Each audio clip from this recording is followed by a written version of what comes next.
Ako si Edward, tamad na ako magtrabaho, kaya naman pangarap ko maging vlogger. Kaya tara, simulan natin ang storya. So yun, bibil tayo ng bagong motor. As you know, ang gamit kong motor for almost 2 years ay Mio Gear. So it's my first bike, no? Ngayon, I want to upgrade kasi, syempre, nag-grow tayo bilang rider and tumataas yung mga needs natin. Actually, hindi ko naman bebenta tong Mio Gear natin.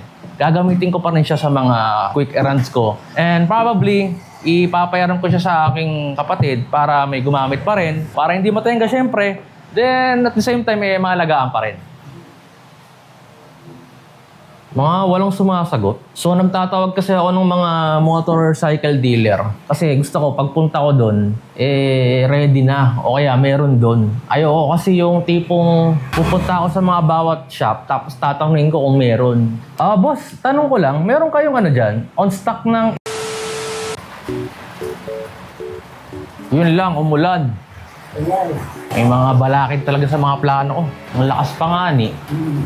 Paano tayo lalabas niyan? Nagdagan ng araw kanina eh. Paiba-iba yung panahon, na araw ulan ah. Babi yata eh.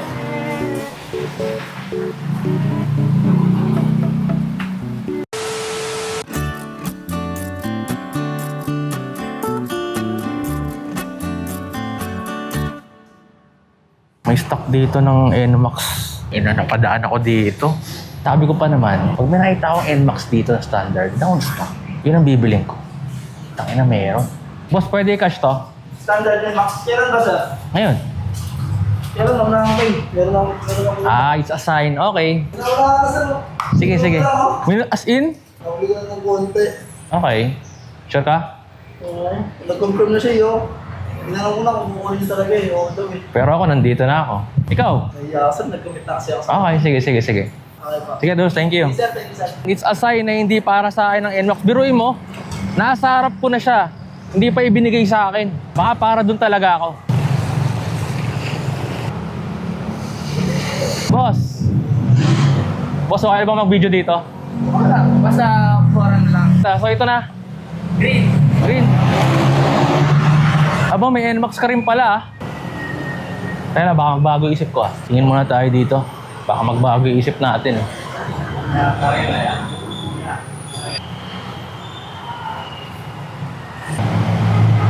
Hot green, boss.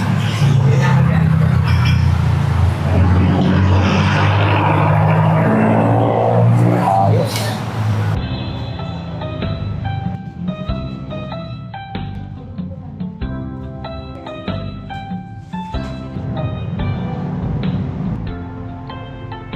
Malalaman ko naman dito, automatic na kayo, may...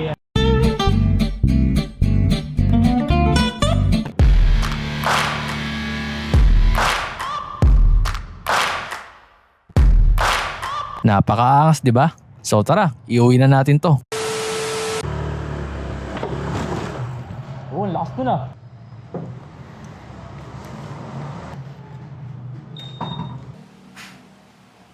So bakit nga ba ADB ang kinuha ko? Number 1 is comfort.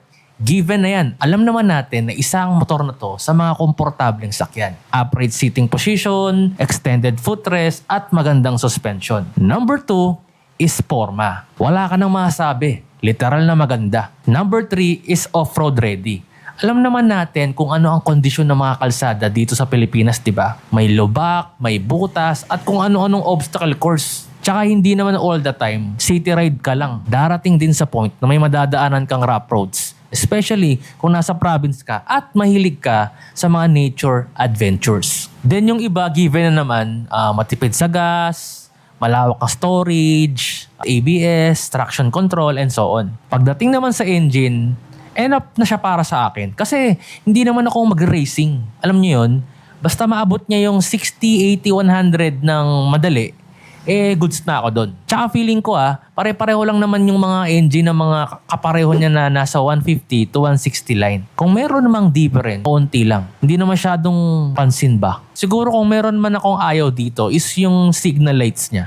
Kasi ayoko nung may nakalawit. Alam niyo yun? Kasi dito sa Pilipinas maraming tanga eh. Alam niyo yun? Baka masagi, di ba? And kung meron man akong makikita in the future na maaaring maging ayaw ko, malaman ko. Kasi sa ngayon, hindi ko pa malalaman kasi Alam niyo naman, yung mga papeles nito, since bagong bili, aabutin pa ng mga 30 to 45 days. Working days pa nga ni. To sum it up, itong motor na to is perfect doon sa mga needs ko talaga. Yun naman ang importante. Disclaimer lang, lahat ng ito ay preference ko lang. So maaaring yung okay sa akin, hindi okay sa inyo. So yun, hanggang dito na lang yung kwento ko. I'm sure marami kayong pagsasamahan ng motor na to. So, stay tuned. Let's go!